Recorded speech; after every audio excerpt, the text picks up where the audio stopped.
Ladies and gentlemen, welcome to the English Binh Phuoc radio, television stations and newspaper, and here are the headlines for today. Binh Phuoc Provincial People Committee Chairwoman meets citizens. Planting organic cashew nuts prove effective in Binh Phuoc Province. Vietnam targets coconut product exports of $1 billion. Lakes blooming, peaks blossom dye mộc châu in pink color. And now other detail.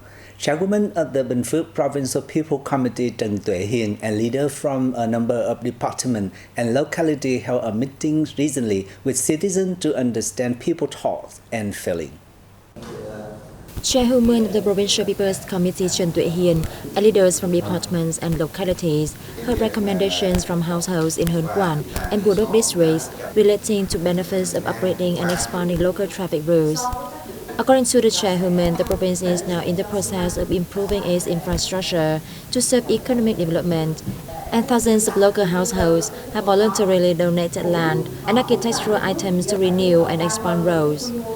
In many areas, it has become a meaningful movement, demonstrating the responsibility of each citizen towards the province's development. Chairwoman Hiền also asked the Department of Natural Resources and Environment, provincial inspectors, and localities to review policy applied to households to ensure fairness for all. March is the month of love, and every month in Central Committees of the Vietnam Women's Unions launches áo dài with among all members.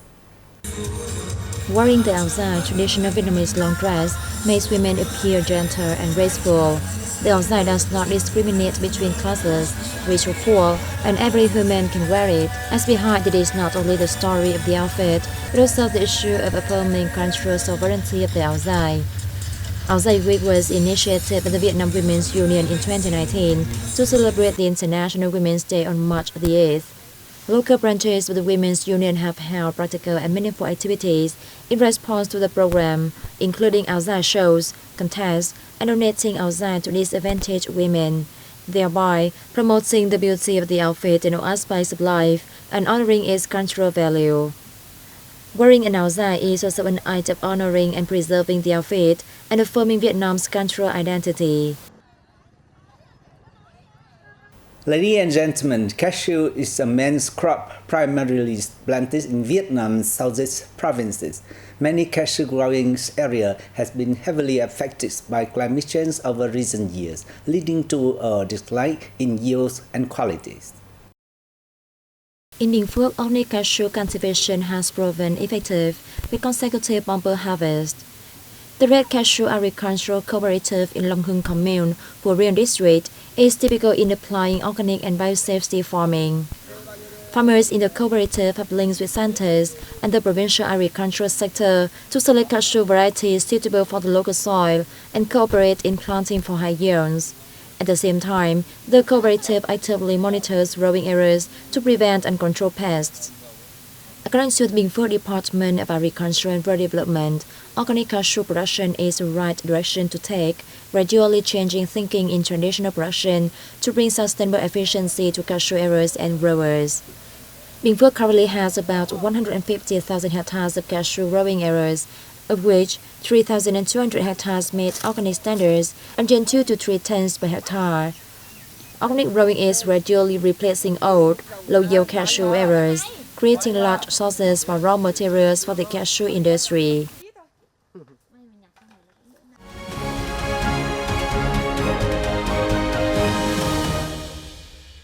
Ladies and gentlemen, Vietnam's rice export this year is expected to benefit from many favorable conditions, including high global demand to reach 7 million tons, according to the Industry and Czech newspaper. The January report by the U.S. Department of Agriculture forecast the global rice trade in 2023 will decrease about 4% from last year. Large rice exporters are predicted to witness declines. Among them, India and Pakistan may see the sharpest falls, down by some over 2 million tons in total, due to lower output and domestic market stabilization policies.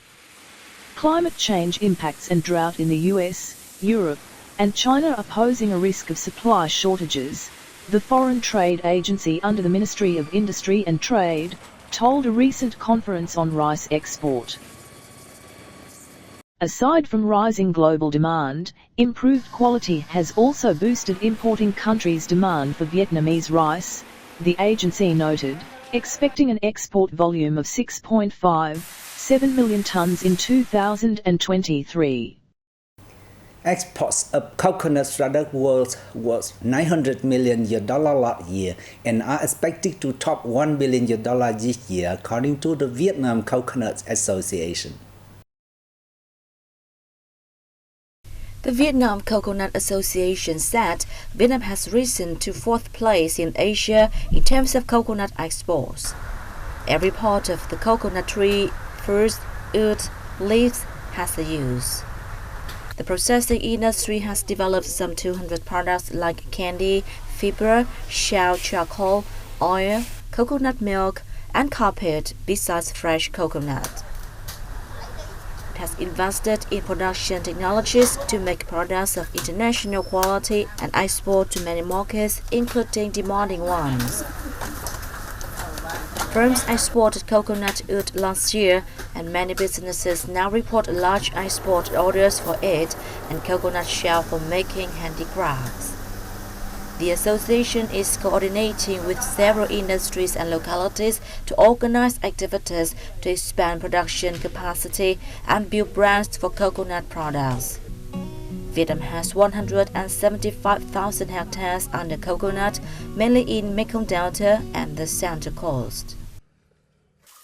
Ladies and gentlemen, sharing memory in the best way to enhance social responsibility in promoting cultural heritage value.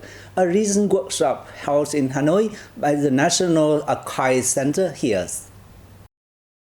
Thanks to collective memories and shared image, the organization of the recent Long Binh Bridge, a historical witness exhibition at the Central, was great success. For the first time, the Center called on individuals and organizations to share documents and images of Long Binh Bridge to tell the story of the Hanoi icon. Participants also said that many valued heritage items are being kept by individuals and organizations, so encouraging people to share collective memories is significant. According to the State Record Management and Archive Department of Vietnam, the law on archive will be amended shortly to facilitate the sharing of heritage and collective memories. This will be the best legal tool to protect documents and heritage items. This year's spring season seemed to last longer than normal, with peach blossom blooming after the Lunar New Year test holiday. The beauty of the spring with brilliant peach blossom surprises many visitors, joyous to discover a peach blossom valley covering dozens of hectares in Vân Hồ District, Sơn La Province. Sang Cai village in Long Lương Khamin, Vân Hồ district is attracting thousands of tourists every day to its immense valley of peach blossom. The hillsides are blank with thousands of flowers blooming brilliantly. The peach blossom valley in Long Lương stretches for dozens of hectares. Opium poppy used to blanket this area, but they are now being replaced by the colors of peach blossom. Vân Hồ is one of the localities with the largest peach growing area in Sơn La Province, with more than 500 hectares, of which more than 230 hectares are planted for fruit. Peach trees have brought in significant incomes to people on Mộc Châu Plateau. Many areas cultivating peach are becoming attractive tourist destinations with the beauty not found elsewhere. And that's all for today on Binh Phuoc Radio, television station, and newspaper news. Once again, thanks for watching and goodbye for now.